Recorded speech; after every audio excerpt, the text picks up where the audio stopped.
dal leen ak jaam seen 7 ans juróom-ñaari at ñu koy jooyta noppeeguñu mu doonoon kenn ci réew mi doonoon ku amal solo li nga xam ne moo di journaliste yi ku amaloon solo nitu diine yi ku amaloon solo président yi fi jot a jaar ñëpp waaye it ku amaloon solo Sénégal ci digganteem ak yeneen réew yi nga xam ne am na ak ñoom ay relation diplomatique rawatina dëkk naar yi kan la ñuy waxtaanee ki nga xam ne moo njëkk a fondé groupe de presse ci fii nga xam ne moo di ci Afrique sowu jant de Afrique de l'Ouest moom Sidi Lamine Niass yàlla na ko yàlla yërëm te xaare ko aljana moom Sidi Lamine Niass nekkoon koo xam ne ku amaloon njariñ réew mi la wax nañ ko léegi waaye jamono ji bu ñu xoolee liy xew ca université ak luy xew ci wàllu milieu enseignement bu ñu delluwaatee ci jaar-jaaram dinañ xam ne li nga xam ne moo di Sénégal yàgg naa am ay kàngam waaye tamit enseignement supérieur yàgg naa dund yu mel nii moom Sidi Lamine Niass ma nga tàmbalee carrière am ci li nga xam ne moo di jàngale ndaxte nag wax nañ ne li nga xam ne moo ko influencé woon daal bokk na ci ca crise ba nga xam ne amoon na ca 1968 mu doon crise boo xam ne jamono joojee ki nga xam ne moo di Léopold Sédar Senghor moo fi nekkoon mu opposé woon ko ak étudiants yi ak syndicats yi ak yenn prof yi waaye it dem nag ba mujj nekk crise boo xam ne du ko mujjoon ëpp doole moom ki nga xam ne moo di Léopold Sédar Senghor jamono joojee ñu doon kaas li nga xam ne moo di bourse yi nga xam ne waxoon nañ ne dañ ko bëggoon wàññi ñu ko doon kaas doon waaye it bokk na ci ñu changé système bi ñuy jàngee ndaxte nag étudiants yi wax nañu dañoo gisoon ne jamono joojee daal ñu nekkoon ci administration université yëpp ay nit ñu xonk lañu woon maanaam ay tubaab lañu woon te programme yi leen doon jàngale programme yoo xam ne dafiy bàyyi li nga xam ne moo di impérialisme maanaam li nga xam ne moom la fi tubaab bi doon jàngale rek léegi nag loolee yëpp taxoon nag étudiants yi doon grève mujj gi nag moom mi nga xam ne moo Léopold Sédar Senghor mujj dellu ginnaaw ba daal di revendre ba li nga xam ne étudiants yi ak professeurs ak syndicats yi doon nañ ko jooy mu mujj cee def ay concession am ay points yoo xam ne nangul na leen ko ñu jógee foofu dem 1971 1975 wax nañ ni moom mi nga xam ne moo di Sidi Lamine Niass nekkoon na professeur arabe ñu wax ne jóge na fii Sénégal it dem na foofee ca Égypte ca Caire ca université ya daal dina fay yokk li nga xam ne moo di xam-xamam daal dina fay def ay recherche am comme ni nga xamee ni nitu diina yu bëri ci fi nga xam ne mooy Sénégal dañ koy faral di def ndax war ñoo fàtte ni moom Sidi Lamine Niass ci famille confrérique la judd boo xam ne bokk na ci famille yi nga xam ne ñoo gën a siiw ci fi nga xam ne mooy Sénégal muy famille Niassène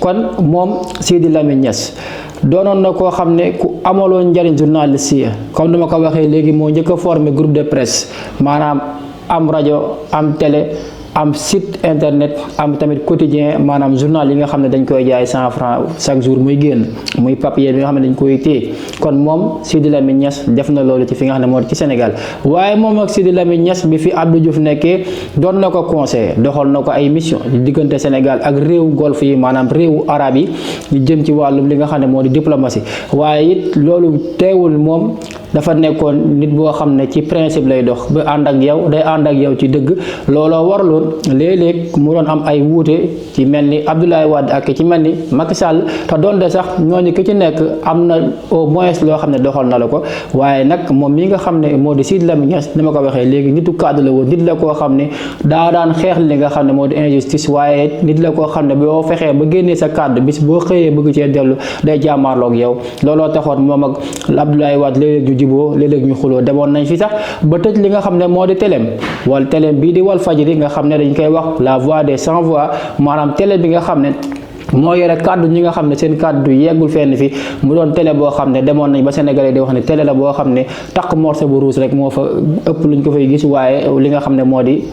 jooy ñaxtu mu doon lu am solo ci réew ndaxte réew bu fekkee ne amuñu fi nga xam ne fa la population bi di jooyee seeni ñaxtu rek kon réew moomee ña nga xam ne ñoo leen di jiite duñu xam situation bu sénégalais yi wala bu dëkk ba di dund ba di si jël li nga xam ne moo di ay saafara kon moom Sidi Lamine Niass noonu la meloon nekkoon nit koo xam ne ci principe lay dox taxoon moom it digganteem ak Macky Sall ne ma nga yàq ginnaaw ba nga xamee ne Macky Sall taxaw na di wax ni day changer li nga xam ne moo di constitution ba ci référendum ba mu doon xeex naan bu ko kenn voté waaye it xamoon na ni ki nga xam ne moo di Macky Sall amoon na intention ngir defaat mandat boo xam ne constitution mayu ko woon looloo taxoon mu teel a jóg jàmmaarloog moom Sidi Lamine Niass nekkoon koo xam ne ku amaloon solo la li nga xam ne ñoo di kër diine ndaxte moom yem woon rek ci journalisme wala li nga xam ne doon na ko jox ci wàllum diplomatie rawatina ci dëkk naar yi wala ci dëkk arab yi ci cadre OCI ak yeneen cadre yoo xam ne doon na ko dox waaye da doon dox ci li nga xam ne moo di fexe ba li nga xam ne moo di l'islam doon benn rawatina Sénégal tax nag moom daawul def différence entre ñi nga xam ne ay sunnite lañ ak ay chiite lañ maanaam ak tamit ñi nga xam ne ñoo nekk ci tarixa yi moom lu mu gisoon moo di ku nekk gëm li nga gëm waaye ñu doon benn ndaxte xamoon nañu ci benn boobee la Sénégal di jariñoo waaye it nekk woon koo xam ne day xaajale diviser dafa nekkoon koo xam ne fédérateur la woon bëggoon na diine yépp ku nekk tarixa yépp ku nekk ci li nga nekk waaye ñu sekk jàmm tax mu doon ci dox ay dox yu am solo moom mi nga xam ne moo di Sidi Lamine Niass kon tey le 4 décembre 2025 nekk kon 7 ans mu nekk ci biir suuf ginnaaw ba nga xam ne tàggee woon nañ ko nag sénégalais yu bëri amoon nañ lu leen metti doonoon na tiis boo xam ne Sénégal yëpp yëgoon nañ ko moom Sidi Lamine Niass doon koo xam ne kenn la woon ngand la woon ponkal la woon borom xam-xam la woon day wane ne rek Sénégal yàgg naa am ay kàngam Sénégal yàgg naa am ay nit ñoo xam ne bay nañ seen waar te fa nga xam ne foofu la leen yàlla séddee waaye it jamono ji bu ñu xoolee li nga xam ne mooy xew ci réew mi dinañ xam ne kat Sénégal manqué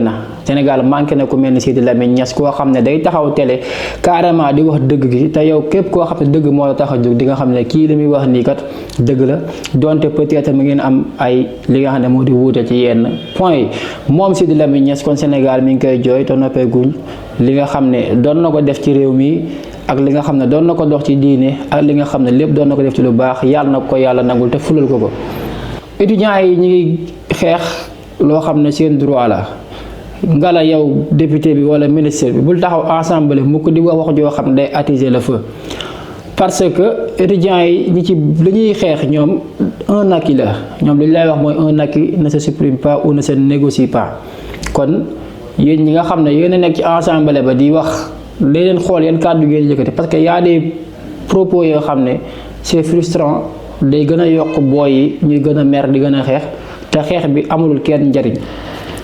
amulul kenn njariñ étudiants yi bu ñu sañoon dañuy jàngi mu jeex ñu ñibbi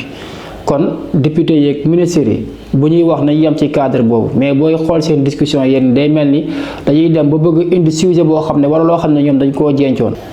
yàgg nañ gis étudiants yi dañuy grève 2 ou 3 jours ñu fay leen mu jeex wa ilaa tamit bu amee des années qui se chevauchent loolu yéen a war a xoolaat seen système ngeen xam ne bi étudiant bi arrêté tak ñu dagg bourse ba mu recommencé waat mais nekk université di jàng te amoo bourse loolu c'est impossible mënut a nekk dafa metti surtout fi nga xam ne moo di Dakar kon ngalawaay boo leen waxate di leen bàyyi xel nii étudiants yi dañ leen di déglu parce que am na yenn kàddu yoo xam ne boo ko yëkkatee day mel ne da ngay défier wala da ngay xas ki nga xam ne moom daa am lu ko metti di ko génnee te lii moo waral ñi dund at yi weesu yëpp luñ dund moo di ki fi nekkoon ak ñi mu àndaloon dañ doon gumba tëxlu te dirigeant jiit du gumba tëxlu lii yëpp am na processus fu mu jaar ba yegg fi mu yegg si booy jiitee nit ñi di kaas donte benn nit mooy kaas may ko nopp nguur dëgg noonu lay doxee mais bu nit ñi di kaas ngay noppi nit ñi di kaas ngay noppi nit ñi di kaas da ngay xëy un bon jour mu nekk bombe à retardement boo xam ne bis bu explosé sa kaw fu muy mujjee gis nañ ko Macky Sall foofu la jaar Abdoulaye Wade foofu la jaar képp koo xam ne nguur nga rek ci àdduna dëj nga dëngal këpp nga dem ba sa population xëy wala am benn partie population bu xëy di xeex rek am na fu mu jaar ak yow wax na nga noppi wax na nga déglu tànkamlu te njiit du tànkamlu jamono ji tout le monde dit que Sonko na génn wax mais Sonko kese nekkul ci gouvernement bi où est le président de la République ana ñi nga xam ne ñoom ñoo war a dox concertation dialogue nañ ko def pourquoi attendre que Sonko fasse une sortie pour que étudiants yi dem toog non ku ci nekk bàyyi ci sa waar ñu gumbaliwaat xale yi ñu jàng te liggéey ngeen changer système bi ngalawaay wax leen waxi système bi wax bi du waxi bourse wax bi waxi système bi la da ngeen def audit d'accord def leen audit direction des bourses ngeen xool am na si ñoo xam ne ñu ngi jot seen bourse peut-être te waruñu ko jot wala am na ñoo xam ne étudiants am ñu ngi jot seen bourse te waruñu ko jot bu dee loolu yëpp gis ngeen ko mais ngeen def seen audit mais pas ngeen d'une manière unilatérale bëgg a jël benn décision boo xam ne day léger étudiants yi situation bi mën nañ ne lu ko jur mooy Covid depuis Covid ba léegi nii la parce que temps Covid ba étudiants yi toog nañ seen kër ñu leen fay bourse bi ñu demee tamit ba li nga xam ne moo fi xewoon muy événement yi nga xam ne concerné woon na diggante Pastef ak góor bi fi nekkoon étudiants am na benn période toog nañ seen kër jànguñ te fay ñu leen woon ñu ñëwaat léegi les années se chevauchent loolu di faute étudiants yi léegi nag li nga war a def mooy fexe régler cas bi ba pare soo ko nag jëm ci beneen étape muy convoquer tous les acteurs concernés de l'enseignement supérieur discuter trouver des solutions pour un audit boo xam ne ci branche yëpp lay laal kon loolu lañ bëggoon waxtaan te bu leen fàtte abonné activer cloche aimé vidéo bi jox si commentaire